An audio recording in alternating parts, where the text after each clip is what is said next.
নমস্কার বন্ধুরা, welcome to my channel SB explorer. তো বন্ধুরা, সকলকে জানাই শুভ সকাল। তো অবশ্যই সকলে ভিডিওটাকে একটা করে লাইক করে দিয়ে, যারা চ্যানেলে প্রথমবার এসেছো একটা করে সাবস্ক্রাইব করে দিও। এইটুকু সকলেই কিন্তু করে দিও।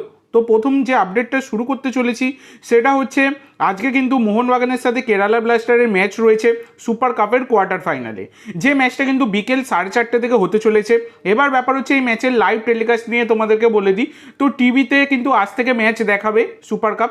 টিভিতে স্টার স্পোর্টস 3 টিভি চ্যানেলে তোমরা দেখতে পেয়ে যাবে, এবং জিও হটস্টারে যেমন মোবাইলে দেখতে পাচ্ছিলে তেমন দেখতে পাবে। এছাড়া কিন্তু ফ্রি লাইভ লিঙ্ক আমি তোমাদের সাথে শেয়ার করে দেবো, সেই কারণে অবশ্যই সকলে একটা করে সাবস্ক্রাইব করে রাখবে। এই ভিডিওর পিন কমেন্ট বক্সে তোমরা কিন্তু লাইভ লিঙ্ক পেয়ে যাবে, বারংবার মেসেজ করবার দরকার নেই। তো আমি ম্যাচ টাইমে একদম পোস্ট করে দেবো লিঙ্ক, সেই কারণে তোমরা অবশ্যই চ্যানেলটি সাবস্ক্রাইব করে রাখো। এছাড়া কিন্তু টেলিগ্রাম চ্যানেলটাও সাবস্ক্রাইব করে রাখো। দেখো টেলিগ্রাম চ্যানেলের লিঙ্ক ডেসক্রিপশন বক্সে আছে, এই দুই জায়গাতেই আমি কিন্তু শেয়ার করে দেবো। তো অবশ্যই সকলে এই দুটো কাজ করে রেখো, সাবস্ক্রাইবটা করে রেখো। তো এবার তোমাদেরকে জানাবো আজকে কেমন প্লেইং 11 হতে পারে মোহনবাগানের। তো মোহনবাগান কিন্তু 4-2-3-1 ফরমেশনে দল নামাতে পারে। গোলকিপার ধীরাজ, চারজন ডিফেন্ডার, রাইট ব্যাকে সৌরভ, লেফট ব্যাকে আমনদীপ, সেন্টার ব্যাকে নুনো রেইস এবং দীপেন্দু, দুজন ডিফেন্সিভ মিডফিল্ডার দীপক টাংরি এবং অভিষেক সূর্যবংশী, তিনজন অ্যাটাকিং মিডফিল্ডার, রাইট মিডফিল্ডে সালাউদ্দিন, লেফট মিডফিল্ডে আশিক, সেন্টার অ্যাটাকিং মিডফিল্ডে সাহাল আব্দুল সামাদ, একজন ফরওয়ার্ডস সুয়েল ভাট। তো এইরকম কিন্তু আজকে মোহনবাগানের শক্তিশালী প্লেইং 11 হতে চলেছে কেরালার বিরুদ্ধে। তো দেখো কেরালার নোয়া সাদাউকে রোখাটাই আজকে মোহনবাগানের কাছে একটা বড় চ্যালেঞ্জ থাকবে। তো দেখা যাক কী হয়। এছাড়া বন্ধুরা, কেরালা ব্লাস্টারের প্লেইং 11টাও তোমাদের বলে দিই। তো কেরালা কিন্তু 4-2-3-1 ফরমেশনে দল নামাবে। তারা কিন্তু 5জন বিদেশি নিয়ে গত ম্যাচে খেলেছিল, আশা করা যাচ্ছে এই ম্যাচেও তাই খেলবে। লুনা শোনা যাচ্ছে তিনি অ্যাভেলেবেল থাকতে চলেছেন, এইটাই শোনা যাচ্ছে। তাহলে 4-2-3-1 ফরমেশনে গোলকিপার সচিন সুরেশ, চারজন ডিফেন্ডার, রাইট ব্যাকে হরমি, লেফট ব্যাকে নাওচা, সেন্টার ব্যাকে বিকাশ এবং মিলস, দুজন ডিফেন্সিভ মিডফিল্ডার লাগাটর এবং দানিশ ফারুক, তিনজন অ্যাটাকিং মিডফিল্ডার, রাইট মিডফিল্ডে নোয়া, লেফট মিডফিল্ডে খেলবে নাইমেন, সেন্টার অ্যাটাকিং মিডফিল্ডে লুনা, একজন ফরওয়ার্ডস জেসাস জিমিনেস। তো এইরকম কিন্তু হতে পারে কেরালার প্লেইং 11 আজকে মোহনবাগানের এগেনস্টে। লুনা খেলার সম্ভাবনা রয়েছে, সেই কারণে আমি তোমাদেরকে বলে দিলাম, যেটা কেরালার কোচ জানিয়েছে আর কি। এবার তোমাদের মতে মোহনবাগান কেরালার বেস্ট প্লেইং 11 কী হতে পারে অবশ্যই সকলে কমেন্ট করে জানাতে ভুলো না।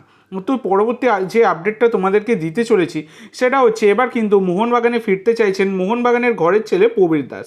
তো প্রবীর দাসকে মোহনবাগান ছেড়ে দেওয়ার পর থেকে তিনি যোগ দিয়েছিলেন বেঙ্গালুরু এফসিতে। সেখানে মোটামুটি একটু বেশ সময়টা ভালো গিয়েছিল। তারপর বেঙ্গালুরু থেকে কেরালায় যান, সেখানে সময়টা একদমই ভালো যায়নি। এছাড়া কেরালা থেকে লোনের মাধ্যমে বর্তমানে মুম্বাই সিটিতে রয়েছে, সেখানেও কিন্তু তার সময় একদমই ভালো যাচ্ছে না। তো গতকাল সাংবাদিকদের মুখোমুখি হয়ে সাংবাদিকরা প্রশ্ন করেছিল, আপনি কি এখনও মোহনবাগানে যোগ দিতে চান? তো সেখানে প্রবীর দাস বলেছেন যে হ্যাঁ, চোখ বন্ধ করে সেখানে আমার কেরিয়ার আমি শেষ করতে পারলে আমার আরও ভালো লাগবে। আমি মোহনবাগান ভক্তদের খুব মিস করি, কিন্তু এই জিনিসগুলো আমাদের হাতে নেই, যেখানে আমি কিছু করতে পারি না। তো এখনও অবধি কিন্তু মোহনবাগানকে ভালোবাসেন এবং মোহনবাগানে ফিরতে চান মোহনবাগানের ঘরের ছেলে প্রবীর দাস। তো তোমাদের কি মনে হয় মোহনবাগানে as a backup player right back এই প্রবীর দাস তাকে কি ফেরানো উচিত? তো তোমাদের কি মনে হয় অবশ্যই সকলে কমেন্ট করে জানাতে ভুলো না। তো এর পরবর্তী আপডেটে যাওয়ার আগে তোমাদের সকলের কাছে আমার একটাই অনুরোধ, যারা যারা চ্যানেলে প্রথমবার এসেছো অবশ্যই সকলে একটা করে সাবস্ক্রাইব করে দিও। তোমরা সাবস্ক্রাইব করে রাখলে পরবর্তী ভিডিও বানানোর মোটিভেশন অনেক বাড়ে, সেই জন্য অবশ্যই সকলে একটা করে সাবস্ক্রাইব করে দিও। তো এর পরবর্তী যে আপডেটটা তোমাদেরকে দিতে চলেছি সেটা হচ্ছে 34 বছর বয়সী স্কটিশ অ্যাটাকিং ভিডিও গ্রেগ স্টুয়ার্টকে নিয়ে। তো ইতিমধ্যে সবুজ মেরুন জার্সি গায়ে চাপিয়ে শেষ ম্যাচ খেলে ফেলেছেন গ্রেগ স্টুয়ার্ট। তাকে কিন্তু আর পরবর্তী মরশুমের জন্য মোহনবাগান ম্যানেজমেন্ট রিটেন করবে না, এটাই হচ্ছে কথা, মানে কন্ট্রাক্ট এক্সটেনশন তার সাথে আর করবে না।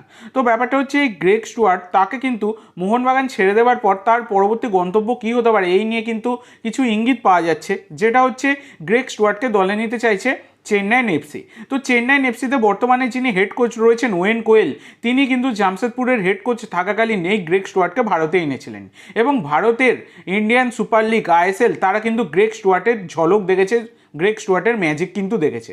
কিন্তু ব্যাপারটা হচ্ছে বর্তমানে এই গ্রেগ স্টুয়ার্ট তার ওপর কিন্তু ইন্টারেস্ট শো করছে চেন্নাইন এফসি, এরকম কিন্তু বিভিন্ন জায়গা থেকে রিপোর্ট করা হচ্ছে। তো এবার যদি তোমরা দেখো তাহলে বর্তমানে চেন্নাইয়ের যিনি হেড কোচ রয়েছেন ওয়েন কোয়েল, তারই কিন্তু পরবর্তী সিজনে তিনি থাকবেন কি না তার কোনো কনফার্মেশন নেই। সেক্ষেত্রে এই খবরটা কি আদৌ সত্য যে গ্রেগ স্টুয়ার্টের ওপর ইন্টারেস্ট শো করছে চেন্নাই, সেটা এখন দেখার বিষয়। এছাড়া বন্ধুরা, গ্রেগ স্টুয়ার্ট তিনি কিন্তু বাড়ির কাছাকাছি কোনো ক্লাবে খেলতে চাইছেন, সেই জন্য তার নজর রয়েছে স্কটল্যান্ডের ক্লাব এছাড়া ইংল্যান্ডের ক্লাব। তো দেখা যাক পরবর্তীকালে এই বিষয়ে কোনো রকম কনফার্মেশন পেলে আমি তোমাদের সাথে শেয়ার করে দেবো। তবে সবুজ মেরুন জার্সি গায়ে তার কিন্তু শেষ ম্যাচ খেলা হয়ে গেছে, তো মোহনবাগানে তিনি আর থাকবেন না। তো এর পরবর্তী যে আপডেটটা দিতে চলেছি সেটা দিমি প্রেতাতোসকে নিয়ে। তো দিমি প্রেতাতোস, যিনি মোহনবাগান সমর্থকদের নয়নের মণি, অস্ট্রেলিয়ান এই তারকা বিদেশি, তিনি যখন মোহনবাগানে যোগ দিয়েছিলেন তাকে নিয়ে অনেক সমালোচনা হয়েছিল, কারণ তাকে ফলস নাম্বার 9 হিসাবে কিন্তু ইউজ করছিলেন তখনকার মোহনবাগানের কোচ জুয়ান ফেরান্দো। কিন্তু বারংবার তিনি সকলের মুখ বন্ধ করে দিয়েছেন তার পারফরমেন্স দিয়ে, এবং বর্তমানে মোহনবাগান জনতার নয়নের মণি এই দিমি প্রেতাতোস। তো গতকালকে ম্যারিনার্স অ্যারিনার পক্ষ থেকে তারা জানিয়েছে যে দিমি প্রেতাতোসের আরও একটা বছরের চুক্তি মোহনবাগানের সাথে থাকলেও তার কিন্তু মোহনবাগান ম্যানেজমেন্ট তাকে ছেড়ে দিলেও ছেড়ে দিতে পারে, তাকে রেখে দিলেও অবাক হওয়ার কিছু থাকবে না, ছেড়ে দিলেও অবাক হওয়ার কিছু থাকবে না। কারণ এই সিজনে তার পারফরমেন্স কিন্তু একদমই ভালো ছিল না, একদমই অফ ফর্মে তিনি কিন্তু ছিলেন। কিন্তু দেখো, form is temporary, class is permanent, এই কথাটা কিন্তু প্রচলিত রয়েছে, তোমরা সকলেই জানো। সেক্ষেত্রে কিন্তু বারংবার নিজেকে প্রমাণ করেছেন এই দিমি প্রেতাতোস। তবে আগামী সিজনে যেহেতু মোহনবাগান তারা ACL 2 এর মঞ্চে নিজেদেরকে মেলে ধরতে চলেছে, সেখানে কিন্তু অফ ফর্মের কোনো বিদেশি নিয়ে খেলাটা খুবই চাপের বিষয় হয়ে দাঁড়াবে। সেক্ষেত্রে মোহনবাগান ম্যানেজমেন্ট যদি অফলোড করে এই দিমি প্রেতাতোসকে, তাহলে অবাক হওয়ার কিছু থাকবে না। মোহনবাগানের জার্সি গায়ে, সবুজ মেরুন জার্সি গায়ে চাপিয়ে এখন অবধি 89টা ম্যাচ খেলেছেন, যেখানে 32টা গোল আর 21টা অ্যাসিস্ট তার রয়েছে। এছাড়া সবুজ মেরুন দলে যোগ দেওয়ার পর থেকে একের পর এক ট্রফি কিন্তু তিনি জিতেছেন। দুখানা ISL কাপ জিতেছেন, দুখানা ISL শিল্ড জিতেছেন, এবং একখানা ডুরান্ড কাপ ট্রফি কিন্তু তিনি জিতেছেন। তো সেক্ষেত্রে এই দিমি প্রেতাতোস তাকে কি মোহনবাগান ছেড়ে দেবে, এটা এখন দেখার বিষয়। এছাড়া বন্ধুরা, মোহনবাগান ম্যানেজমেন্ট কিন্তু একজন ল্যাটিন আমেরিকার অ্যাটাকিং মিডফিল্ডারের ওপর নজর দিয়েছে গ্রেগ স্টুয়ার্টের বদলি হিসাবে। তো সেই প্লেয়ারটির নাম কিন্তু কনফার্মেশন না পাওয়া গেলেও একটা নাম কিন্তু খুবই শোনা যাচ্ছে, যেটা হচ্ছে লুকাস ক্রিসপ্রিম। তো লুকাস ক্রিসপ্রিম হচ্ছেন একজন 30 বছর বয়সী ব্রাজিলিয়ান অ্যাটাকিং মিডফিল্ডার, যার মার্কেট ভ্যালু 9.6 কোটি টাকা। অ্যাটাকিং মিডফিল্ড ছাড়া তিনি কিন্তু লেফট উইং আর রাইট উইংয়ে খেলতে পারেন। বর্তমানে তিনি থাই লিগের ক্লাব বুরিরাম ইউনাইটেডে খেলছেন, এবং সেই ক্লাবের হয়ে থাই লিগে 25টা ম্যাচে 8টা গোল 4টে অ্যাসিস্ট করেছেন। 25 ম্যাচে 12 গোলের কন্ট্রিবিউশন তার রয়েছে। এছাড়া তিনি কিন্তু AFC চ্যালেঞ্জ লিগ এলাইটেও খেলেছেন। সেক্ষেত্রে AFC লিগে যেহেতু মোহনবাগান খেলবে, সেহেতু তিনি কিন্তু একজন পারফেক্ট চয়েস হতেই পারেন, কারণ যথেষ্ট ভালো প্লেয়ার, সেটা বলাই যায়।